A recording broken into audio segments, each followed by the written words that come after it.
Hello friends, स्वागत है आपका वीएस एजुकेशन चैनल पर। तो फ्रेंड, जैसा कि आप स्क्रीन पर देख रहे हैं कि अतिथियों को लग सकता है बड़ा झटका। सरकारी स्कूलों में अतिथि व्यवस्था खत्म करने हाई कोर्ट पहुंचा मामला, याचिका का ये है आधार। तो फ्रेंड्स, ये पूरी जो न्यूज़ है ये बंसल न्यूज़ के सौजन्य से है। इसको एक बार मैं पढ़ देता हूँ, इसमें क्या चीज़ें हैं। सबसे पहले हाइलाइट्स। अतिथि शिक्षकों से जुड़ा बड़ा मामला, अतिथि व्यवस्था खत्म करने हाई कोर्ट में याचिका। आरटीआई एक्ट को आरटीई एक्ट को आधार बनाकर याचिका दाखिल। मध्य प्रदेश में अतिथि शिक्षकों को बड़ा झटका लग सकता है। प्रदेश के सरकारी स्कूलों से पूरी अतिथि व्यवस्था ही खत्म करने हाईकोर्ट मामला पहुंच चुका है। एमपी हाईकोर्ट की ग्वालियर बेंच में ये याचिका दाखिल हुई है। याचिका का क्या आधार है और क्या इस याचिका से अतिथियों को चिंतित होना चाहिए, आइए आपको इस खबर के बारे में बताते हैं। डिवीज़न बेंच में लगा केस। एमपी के सरकारी स्कूलों में अतिथि व्यवस्था खत्म करने के लिए एमपी हाईकोर्ट की ग्वालियर खंडपीठ में केस लगा है। ये केस डिवीज़न बेंच में लगा है। याचिका पूजा पालीवाल की ओर से लगाई गई है। इसमें स्कूल शिक्षा विभाग के प्रमुख सचिव और डीपीआई कमिश्नर को रिस्पोंडेंट बनाया गया है। याचिका का ये है आधार। याचिकाकर्ता की ओर से पैरवी कर रहे अधिवक्ता प्रदीप विसोरिया जी ने बंसल न्यूज़ डिजिटल को बताया कि शिक्षा का अधिकार कानून गुणवत्ता और बेहतर शिक्षा का अधिकार बच्चों को देता है। बिना नियमित शिक्षा के ये संभव नहीं है। प्रदेश में करीब 1.75 लाख पद खाली हैं, जिनमें अतिथि शिक्षक नियुक्त हैं। मध्य प्रदेश की स्कूल व्यवस्था नियमित शिक्षक की जगह अतिथियों के भरोसे है और यह हमारी याचिका का आधार है। याचिका पर क्या है अपडेट। पूजा पालीवाल की ओर से हाईकोर्ट ग्वालियर में याचिका 2 अगस्त को रजिस्टर्ड की गई थी। इसकी पहली सुनवाई 7 अगस्त को होने की संभावना थी, लेकिन किन्हीं कारणों से यह नहीं हो पाई।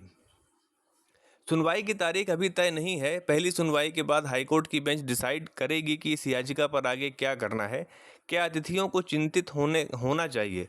अतिथियों को बिल्कुल चिंतित होने की ज़रूरत है। अतिथियों के नियमितीकरण के विरुद्ध सुप्रीम कोर्ट का आदेश है।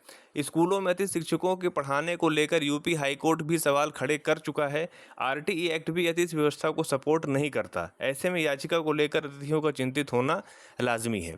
तो फ्रेंड्स, ये पूरी अपडेट है। अब यहाँ पर सबसे बड़ा क्वेश्चन उठता है क्या क्वालिटी एजुकेशन का। तो ये बात तो सही है कि अगर आप इस चीज़ को समझिए कि अगर एक व्यवस्था ऐसी है कि आप वहाँ पर एक पैरेलल गेस्ट फैकल्टी का सिस्टम भी आप चला रहे हैं और साथ में आप रेगुलर एम्प्लॉयमेंट के लिए भी एग्ज़ाम लेते हैं, नोटिफिकेशन जारी करते हैं, 2-2 एग्ज़ाम लेते हैं, तो एक्चुअली में गेस्ट सिस्टम एक आप समझ लीजिए कि आपकी टेम्परेरी व्यवस्था है, जो कि एक तरह से आप कह सकते हैं कि एक सप्लीमेंट्री सिस्टम है कि अगर कहीं पर कोई रिटायरमेंट हो गया, कोई ट्रांसफ़र हो गया है ना, कोई और बात हो गई, तो उन चीज़ों को कवर करने के लिए, ताकि बच्चों का जो करिकुलम है, जो उनका पूरा सिलेबस है, वो डिस्टर्ब ना हो, इस चीज़ के लिए इस सिस्टम को बनाया गया है। एनवीएस केवीएस में भी ये सिस्टम चलता है, लेकिन वहाँ पर क्या है कि रेगुलर एम्प्लॉयमेंट होता है। जैसे आप समझिए कि हर साल, कभी कभी तो साल में 2-2 बार एडवर्टीज़मेंट जारी कर दिए जाते हैं। जहाँ पर भी कोई भी वैकेंट सीट हुई, ट्रांसफ़र से हो गई या एक्चुअली वहाँ पे तो रिटायरमेंट से ही होगी, तो वहाँ पर क्या किया जाता है कि जल्दी से जल्दी वहाँ पर रेगुलर एम्प्लॉयमेंट करके, रेगुलर भर्ती निकाल करके वहाँ पर रेगुलर टीचर्स को अपॉइंट किया जाता है। जिस वजह से आपको पता है कि केवीएस हो या फिर एनबीएस का एक अपना स्टैंडर्ड है। ये मतलब इस आप समझ सकते हैं कि इंडिया में जो एजुकेशन सिस्टम उस पर एक स्टैंडर्ड को मेंटेन करते हैं।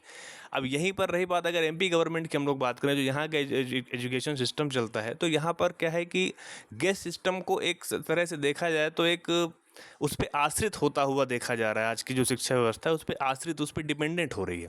मैं गेस्ट सिस्टम का विरोध नहीं करता कि उनको क्यों रखा जाता है, ऐसा वैसा कुछ नहीं है। एक्चुअली में अगर रेगुलर एम्प्लॉयमेंट अगर रेगुलर बेसिस पे आएंगे तो सभी गेस्ट क्या होंगे, रेगुलर हो जाएंगे और उनके भविष्य के लिए ज़्यादा बेटर होगा। क्योंकि टेम्परेरी रूप से कहीं पे भी जॉब करना, उसमें एक डर तो हमेशा बना रहता है कि क्या पता कोई रेगुलर टीचर आ जाए, कोई ट्रांसफ़र से आ जाए तो फिर हमें निकाल दिया जाएगा, ये सब चीज़ें रहती हैं।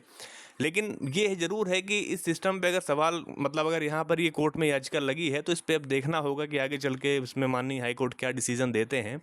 और अगर सुप्रीम कोर्ट, जैसे यहाँ पर लिखा हुआ भी है कि आपका माननीय सुप्रीम कोर्ट में भी इसको लेकर के याचिका हुई थी, जो भी मतलब गेस्ट सिस्टम के विरुद्ध में गई। माननीय यूपी हाई कोर्ट में भी ये चीज़ें हो चुकी हैं। आरटी एक्ट भी इस चीज़ का विरोध करता है कि माने गेस्ट सिस्टम नहीं होना चाहिए। तो फिर इसमें अब देखना पड़ेगा कि इसमें क्या चीज़ें होती हैं। और अगर ऐसा हुआ कुछ भी तो फिर उसमें काफ़ी एम्प्लॉयमेंट के भी मतलब अपॉर्चुनिटीज़ मिलेंगी और काफ़ी चीज़ें वहाँ पर सही होंगी। इसमें सबसे बड़ी चीज़ ये है फ्रेंड्स कि जैसे एनवीएस केवीएस में क्या होता है कि आप सिंपल उनको एक कह सकते हैं कि मतलब एक हैंडसम आप कह सकते हैं कि उनको सैलरी दी जाती है। आप ये कह सकते हैं कि उनको एक तरह से अच्छे से माने हर चीज़ का ध्यान रखते हुए जो भी उनका एचआर है, जो भी उनका बनता है, रेगुलर से समझिए कि 20% 30% ही कम सैलरी होती है जो उनको मिलती है, चाहे वो एनबीएस के गेस्ट टीचर हों या फिर केवीएस के हों। लेकिन एमपी में ऐसा नहीं है। एमपी में मतलब आप ये समझिए कि 30% सैलरी मिल रही है गेस्ट सिस्टम में।